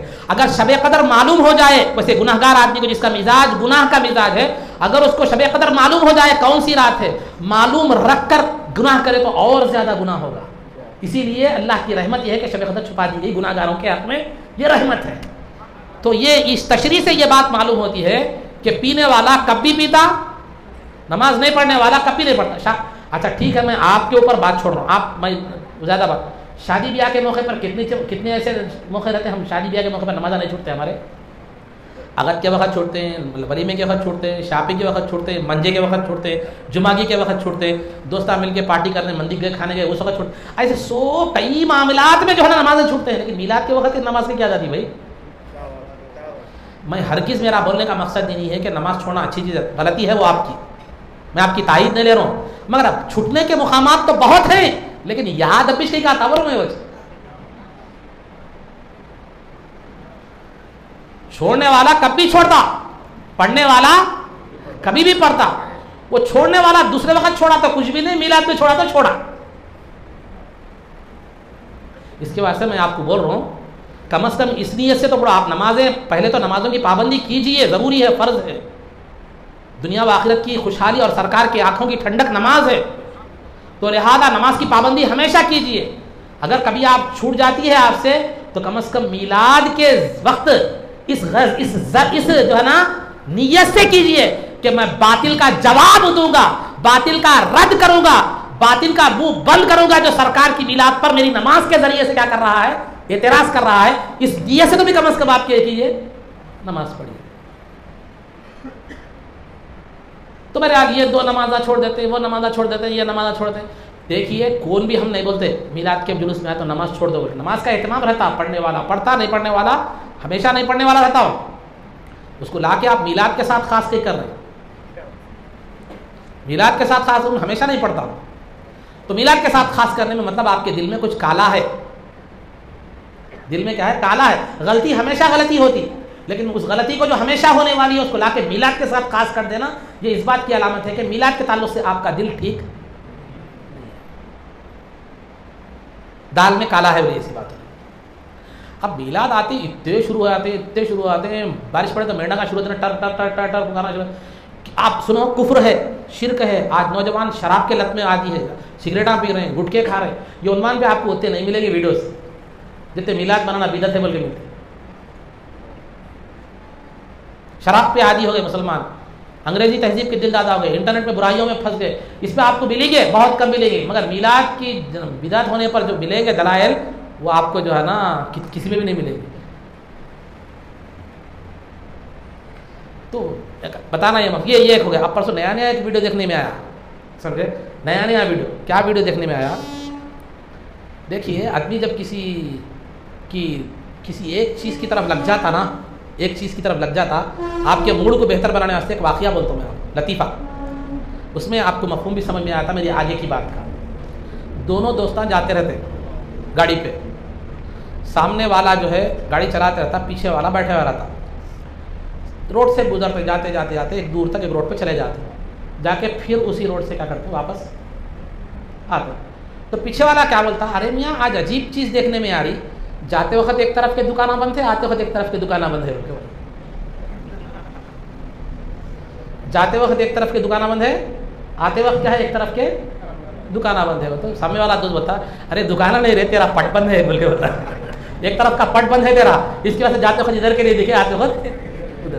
تو یہ میلاد کو جو بدعت بلکہ نئے نئے نئے نئے دلائل جو پیش کرنے والے رہتے نا، ان کی مثال کیسی رہتی ہوتا ہے، ایک پٹ بند رہتا ایک پٹ کھلا رہتا. قصور میلاد کا نہیں ہے، پٹ کا ہے. سمجھ رہے؟ اب یہ واقعہ سمجھ گیا نا، ویسی پٹ بتاتا ہوں. اور ایک پٹ بند رہے سے بات بتاتا ہوں. ایک ویڈیو پر سننے میں آئے، ایک صاحب بڑی زوردار انداز میں قرآن کی آیتیں رہتا ایک بولتے ایک کیا قرآن کی ایک آیت ہے، ان عدت الشہور عند اللہ 12 شہرا فی کتاب اللہ یوم خلق السماوات والارض منها 4 حرم. اللہ کے پاس مہینوں کی تعداد آسمان و زمین کی پیدائش کے وقت سے، جب سے دن رات شروع ہوا، جب سے مہینوں کی تعداد اللہ کے پاس 12 ہے، اس میں 4 مہینے عزت والے حرمت والے ہیں. اس میں جنگ لڑنا جائز نہیں ہے، اس میں جنگ و قتال کرنا جائز نہیں ہے. اگر کوئی حملہ کرا تو ڈیفینس کر سکتے ہیں، مگر از خود جنگ نہیں کر سکتے. وہ 4 مہینے کون سے ہیں؟ ذوالقعدہ یعنی ذی قعدہ، ذی الحجہ، محرم، رجب، یہ 4 مہینے. یہ ہے قرآن کیا ہے، قرآن کیا ہے. اب یہ لے کے وہ صاحب کیا بول رہے ہیں، ایک پٹ بند رہے والے صاحب کیا بول رہے ہیں، دیکھو آگے میلاد کا مہینہ بھی تھا، اللہ کو نہیں معلوم کہ اس میں سرکار پیدا ہونے والے ہیں. آج کے پیر کو، آج کے مرشد کو، آج کے عالم کو معلوم ہے کہ وہ میلاد کا مہینہ، اللہ کو نہیں معلوم میلاد کا مہینہ ہے. تو اللہ 4 مہینوں کو عزت والا بنایا، لیکن میلاد کو عزت والا کیوں نہیں بنایا؟ اگر اللہ کے پاس میلاد کی اہمیت ہوتی تو اس کو بھی عزت والا مہینہ بناتا تھا. اللہ ذیقات کو بھی بنایا، ذی الحج کو بھی بنایا، محرم کو بھی بنایا، رجب کو بھی بنایا. 4 مہینوں کو عزت والے مہینے بول رہا ہے، لیکن ربیع الاول میں میلاد سرکار کی ہونے والی تھی، اللہ کو معلوم ہے، پھر بھی اس کو عزت والا مہینہ نہیں بنایا. کیوں نہیں بنایا؟ معلوم یہ ہوا کہ میلاد کی، ربیع الاول کی کوئی اہمیت نہیں ہے. وہ نادان یہ نہیں دیکھا رمضان بھی ہے پیچھے. وہی بولو نا، ایک پٹ بند ہے. رمضان میں لیلۃ القدر ہے، رمضان میں قرآن نازل ہوا، رمضان پورے قرآن جتنی آسمانی کتابیں تھی، تورات، زبور، انجیل، سب رمضان میں نازل ہوئی. وہ حرمت والے مہینوں میں رمضان نہیں ہے تو پھر وہ بھی بے عزت مہینہ ہے. میلاد کی عظمت گھٹانے گیا، غیر محسوس انداز میں رمضان کو بھی قربان کر دیا، ختم. یہ ہوتا ہے ایک پٹ بند رہتا. سمجھ گیا؟ میں جو سمجھانا چاہ رہا تھا سمجھ گئے. کرنے ایک گیا، ہو گیا ایک اور ایک واقعہ آپ کی دلچسپی کے لیے سناتا ہوں. وہ بڑے لوگ بولے نادان کی دوستی سے دانا کی دشمنی اچھی ہوگی. نادان بہت بیوقوف، دانا بولے تو عقل مند. یہ حقیقی بات ہے. نادان کی دوستی سے دانا کی دشمنی اچھی. عقل مند دشمن اگر عقل مند رہا تو اس سے اتنا نقصان نہیں ہوتا. دوست نادان اور بیوقوف رہا تو بھی کیا ہوتا، اتنا نقصان ہوتا. وہ نہیں چاہ کے بھی نقصان پہنچاتا. کیسا؟ یہ بتا رہا ہوں. ایک پٹ والے کیسا تھا. ایک آدمی جا رہا تھا، غالباً شیخ سعدی رحمۃ اللہ تعالیٰ علیہ یہ واقعے کو ذکر کریں اپنے اشعار میں. تو ایک آدمی جا رہا تھا، جاتے جاتے ایک ریچھ اس کے پیچھے آ گیا. ریچھ کو بار بار وہ ہکالنے لگا تو وہ ریچھ ویسے ہی پیچھے آنے لگا. تو وہ آدمی سمجھا چلو میرے سے مانوس ہو گیا ہے، محبت کر رہا ہے، آ رہا اچھا ہے، چلو لے کے چلے گیا. بہرحال دونوں ساتھ ساتھ چلنے لگے. کچھ دیر چلنے کے بعد آدمی کیا ہے ایک درخت کے نیچے تھک کر سو گیا. ہوا نتیجہ کیا ہوا، وہ آدمی سو رہا تھا تو اس کی چہرے پر بار بار مکھیاں بیٹھ رہے تھے. وہ ریچھ ہکانے لگا. اب جب مکھی بار بار کیسی ہے، مکھی کی ادھر بھگاؤ پھر آتی، ادھر بھگاؤ پھر آتی، تو بار بار آنے لگی. تو اس کو غصہ آیا، میرے مالک کو ان بار بار تکلیف دے رہی ہے بول کے پتھر اٹھا کے ڈال دیا. کس کے؟ وہ آدمی کے چہرے پہ پتھر اٹھا کے ڈال دیا. اس کا ارادہ مالک کا سر کچلنا نہیں تھا، مکھی کو بھگانا تھا. خیر خواہی میں بھی جا کر کیا کر دیا، نقصان کر دیا.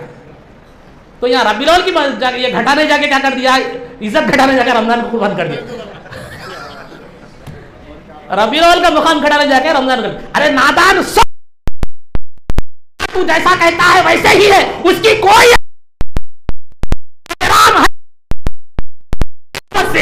مصطفیٰ رحمت کی تشریف آوری سے ہے، اس کو عظمت ملی، اسے مقام ملا، اسے چرچا ملا، اسے عزت ملی، تو وہ ذات مصطفیٰ سے ملی، اس کی کوئی ذاتی اہمیت نہیں ہے۔ تو اپنی جگہ صحیح ہے، تجھے آدھی فہم نصیب ہوئی، پوری فہم نصیب ہونا ہے تو علماء حق کے پاس آ۔ تو نے صرف اتنا دیکھا کہ ربیع الاول بے عزت مہینہ ہے، لیکن علماء لیکن تھا وہ بے عزت، اس کی کوئی عزت نہیں تھی، لیکن اللہ نے مصطفیٰ جان رحمت کو اس میں بیچ کر اسے عزت والا بنا دیا۔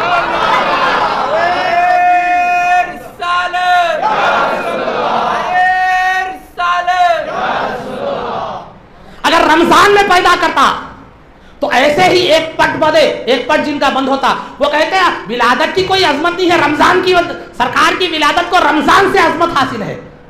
وہاں ایسے لوگ جو ایک پٹ والے، وہ جو نادان دوست تھا، ویسے لوگ کیا سمجھتے اگر سرکار رمضان میں پیدا ہوتے، اور ولادت کی کوئی اہمیت نہیں، رمضان خود عظمت والا مہینہ ہے۔ تو اللہ مستقل سرکار کی اہمیت کو بتانے کے لیے دو کام کیے، ایک تو آپ کی ولادت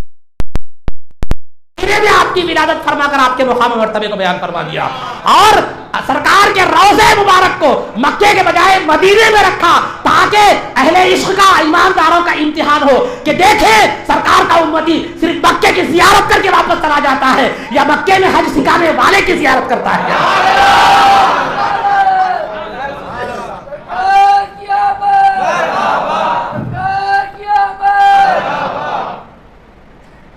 تو الغرض عزیزان محترم، یہ چیزیں ہیں ہر زمانے میں جو ہے نا ہوتا رہا ہے۔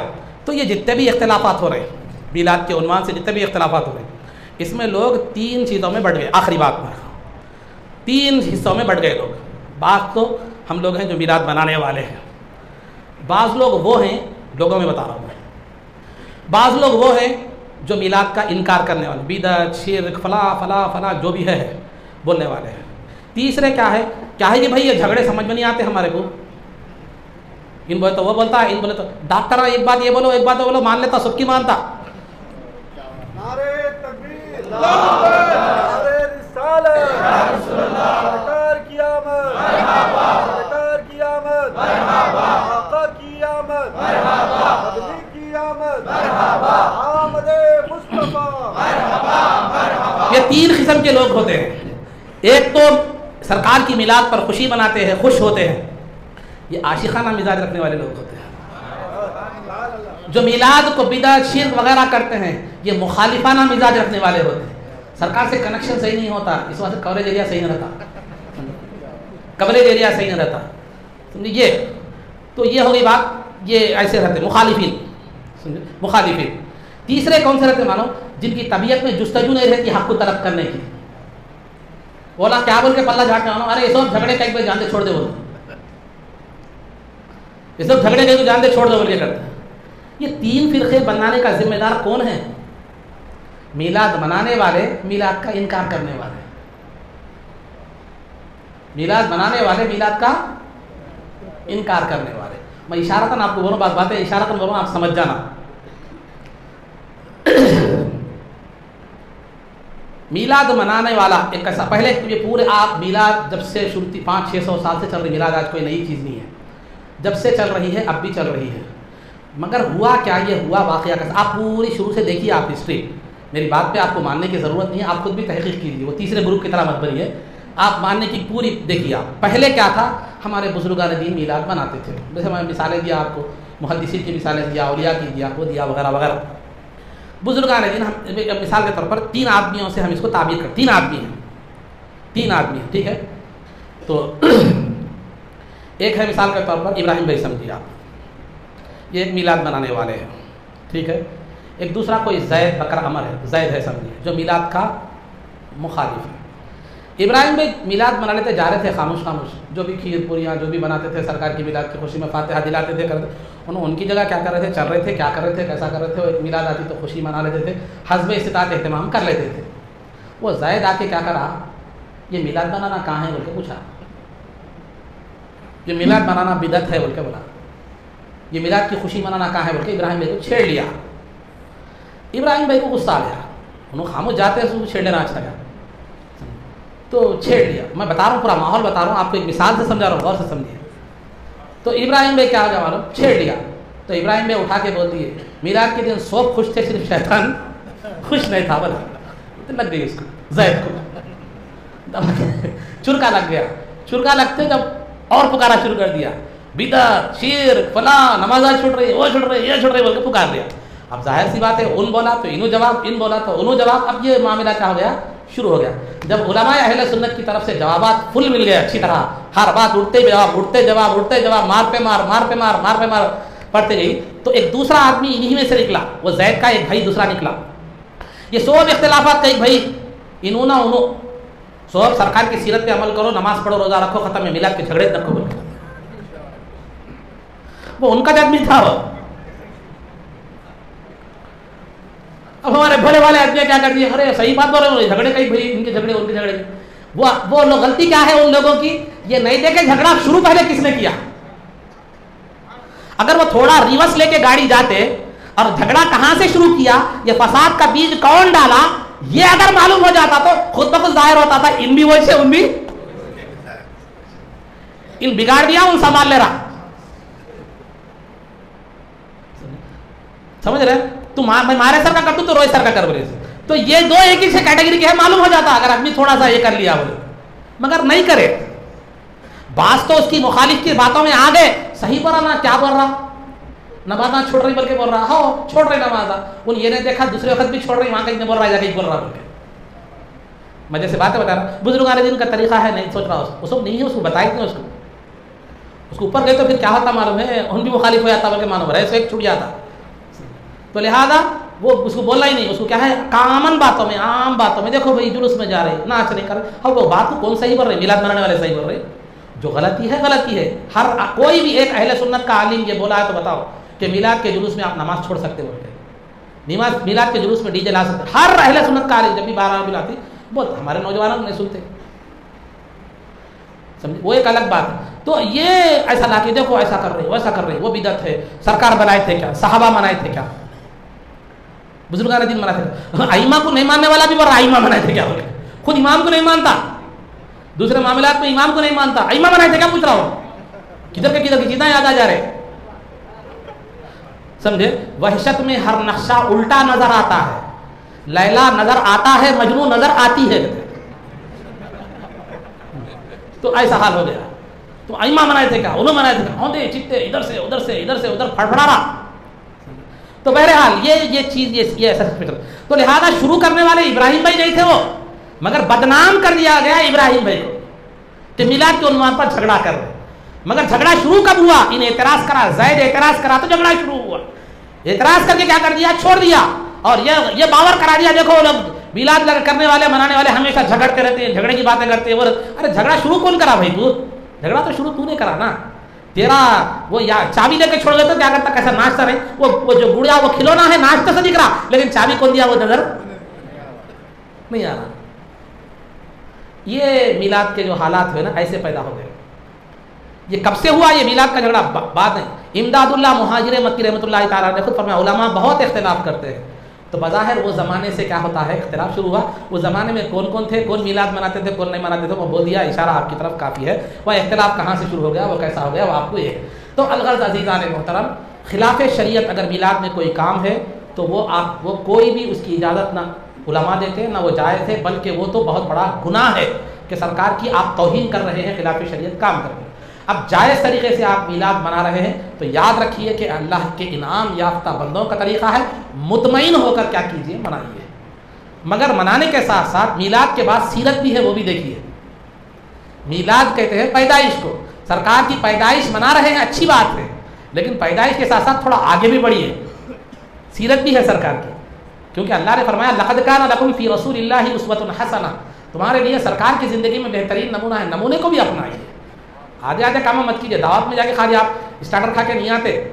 اسٹارٹر بھی کھاتے ہیں بریانی بھی کھاتے ہیں آخری تک دیکھتے ہیں کیا آ رہا ہے ابھی کوئی یا بعض وقت پہلے سے معلوم کر لیتے کتنے آئٹم بنے یہاں بولتے نہیں بگارا کھانا کاجو کی بریانی ہو تو ہریش دبا کے کھا لے بولتے نہیں بریانی مرق ہوئے ہے مطلب تھوڑا یہ سب چک کے بعد میں مرق اور بریانی کے انتظار میں رہتے ہیں. خالی ہریش کھا کے اٹھ کے آ جاتے نہیں آتے میٹھا بھی نہیں چھوڑتے ختم بات منگا کے کھاتے.